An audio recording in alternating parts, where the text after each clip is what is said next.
EU quarter of Brussels will be turning orange tonight in honour of the International Day for the Elimination of Violence Against Women. All the EU buildings around me will be illuminated. The colour of orange, according to the UN, represents a brighter future free of violence, because at the moment, gender-based violence here in the EU is ubiquitous.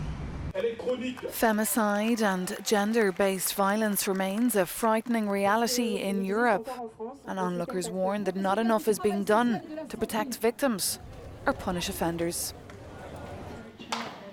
To address this, the EU's executive arm has appointed an equality minister, the 57-year-old Helena Dalli, first on her to-do list to have gender-based violence defined as a crime in the EU treaty.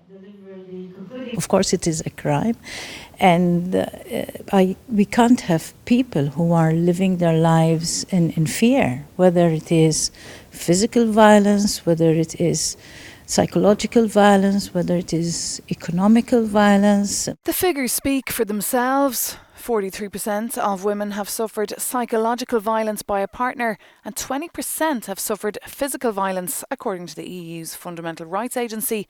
And 50 women are murdered by a partner or ex-partner each week. It's horrifying, really, to see that we have been working on this area of policy for so many years, but the reality remains that the numbers keep increasing, and this is what we know, because we know also that many cases are not reported. Helena Dalli wants all EU member states to ratify the Istanbul Convention, an international commitment to tackle domestic violence. 6 EU countries are yet to do so, mostly from the east of the bloc.